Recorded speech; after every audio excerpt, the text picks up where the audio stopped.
Hello. In the last class, we were looking at the structure of the syllabus, especially what you have in the grammar section. So ಈ grammar ಸೆಕ್ಷನ್ನಲ್ಲಿ ಬೇರೆ ಬೇರೆವು ಹೇಳಿದ್ದೆ ನಿಮಗೆ. Passage ಇರ್ಬೋದು, write as directed, then after that articles ಅಂತಂದು ಹೇಳಿದ್ದೆ. So today let us see articles. ನಿಮಗೆ ಆಲ್ಮೋಸ್ಟ್ 2 ಮಾರ್ಕ್ಸ್ಗೆ ಇರುತ್ತೆ ಇದು articles. So as you know, there are 8 parts of speech in English. ಎಷ್ಟು? 8 ಪಾರ್ಟ್ಸ್ ಆಫ್ ಸ್ಪೀಚ್. ಫಸ್ಟ್ ಸೆಮಿಸ್ಟ್ರಲ್ಲಿ ಪದೇ ಪದೇ ಹೇಳಿದ್ದೀನಿ. ಆ 8 ಪಾರ್ಟ್ಸ್ ಆಫ್ ಸ್ಪೀಚಲ್ಲಿ ಮೊದಲು actually there were 9 parts of speech. ಯಾವುದು 9ನೇದು ಅಂತಂದರೆ ಪೈವನ್ ಕ್ಯಾಪ್ ಜೊತೆಗೆ, ಅಂದರೆ ಮೊದಲು ಏನು ಹೇಳಿದ್ನ ವರ್ಬ್, ನೌನು, ವರ್ಬ್ ಇವೆಲ್ಲವು, ಅದರ ಜೊತೆಗೆ ಈ ಆರ್ಟಿಕಲ್ಸ್ ಅನ್ನೋದು ಸಹ it was in the parts of speech. So previously there were 9 parts of speech, but today there are 8 parts of speech, because this article or articles ಅಂತಕ್ಕಂಥದ್ದು ಏನು ಪಾರ್ಟ್ ಆಫ್ ಸ್ಪೀಚ್ ಇದೆಯೋ, it is included or added with the adjectives.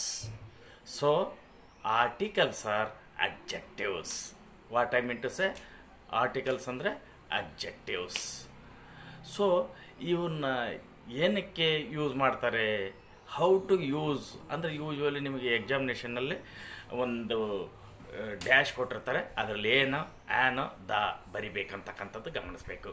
Most of already you have studied very well, especially in the what we call high school level and P U level. A and the, these are the 3 articles in English. There are 2 types of articles: definite article and indefinite articles. Types 2: definite article and indefinite articles. Definite article is only one, the. Indefinite articles are 2. They are a, an. What I mean to say, there are 2 types of articles: definite article and indefinite articles. But there are only 3 articles overall. Total ಆಗಿ types ಕೇಳಿದರೆ 2. ಒಟ್ಟು ಎಷ್ಟು articles ಇದಾವೆ ಅಂದರೆ 3. A and the. ನಿಮಗೆ ಎಕ್ಸಾಮಿನೇಷನಲ್ಲಿ ಡೆಫಿನೇಷನ್ನು ಇದೇನು ಕೇಳಲ್ಲ, how to use these things. So ಇದು ಆದಮೇಲೆ ನಿಮಗೆ, so first let us compare a and an. So as I told you, what there are 2 types of articles: indefinite articles and definite articles ಅಂತಂದು. ಅದರಲ್ಲಿ indefinite ಅಂತಕ್ಕಂಥವು a, an. Why these are called as indefinite? See, definition ಇದೆ ನೋಡಿ, indefinite articles. That means not definite, not particular. A doctor, any doctor. An ant, any ant. A boy.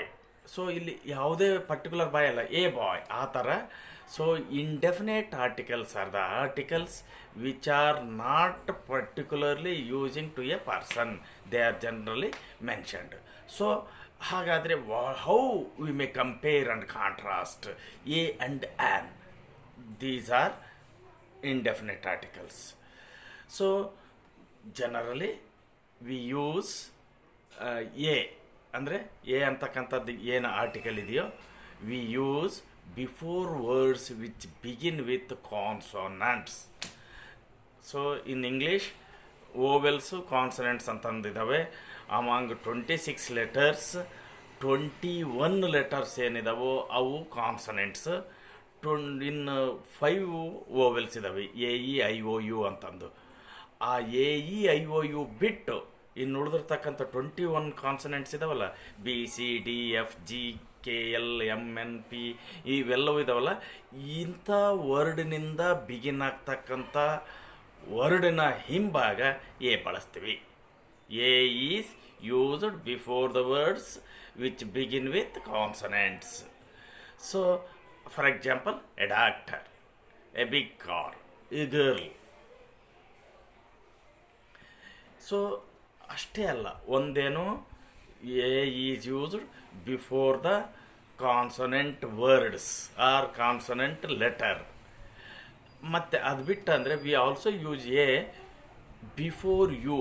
ಅಂದರೆ ಇಲ್ಲಿ U ಅಂತ ಅಂದರೆ U sound ಬರ್ತಕ್ಕಂಥದ್ದು. When it sound like that U before E U ಅಂದರೆ ಒಂದು ಎನ್ನ ಕಾನ್ಸನೆಂಟ್ ಎಂಬಾಗ, ಇನ್ನು ಎರಡನೇದು U sound. For example C ಇಲ್ಲಿ sounds like U starts with U. ಈಗ ನೋಡಿ, ಯೂನಿವರ್ಸಿಟಿ, ಯೂನಿವರ್ಸಿಟಿ ಅಂತಂದಿದೆ. ಸೊ ಇಲ್ಲಿ ಸೌಂಡು ಯು ಅಂತಂದು ಬರೋದ್ರಿಂದ ಎ ಯೂನಿವರ್ಸಿಟಿ. ನೆಕ್ಸ್ಟ್ ಇನ್ನೊಂದು ನೋಡಿ, sounds like U, European, a European. ಇಲ್ಲಿ ಯುರೋಪಿಯನ್ ಅಂತಂದೇ ಹೊರತು ಆ್ಯನ್ ಯುರೋಪಿಯನ್ ಅಲ್ಲ.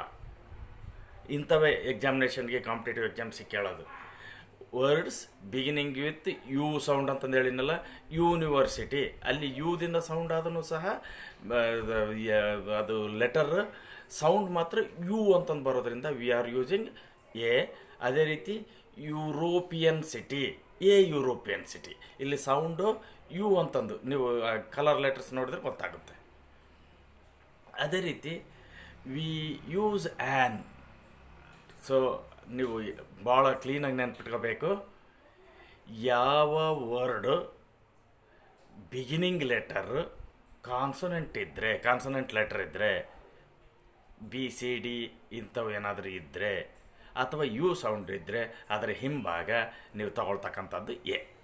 Next an.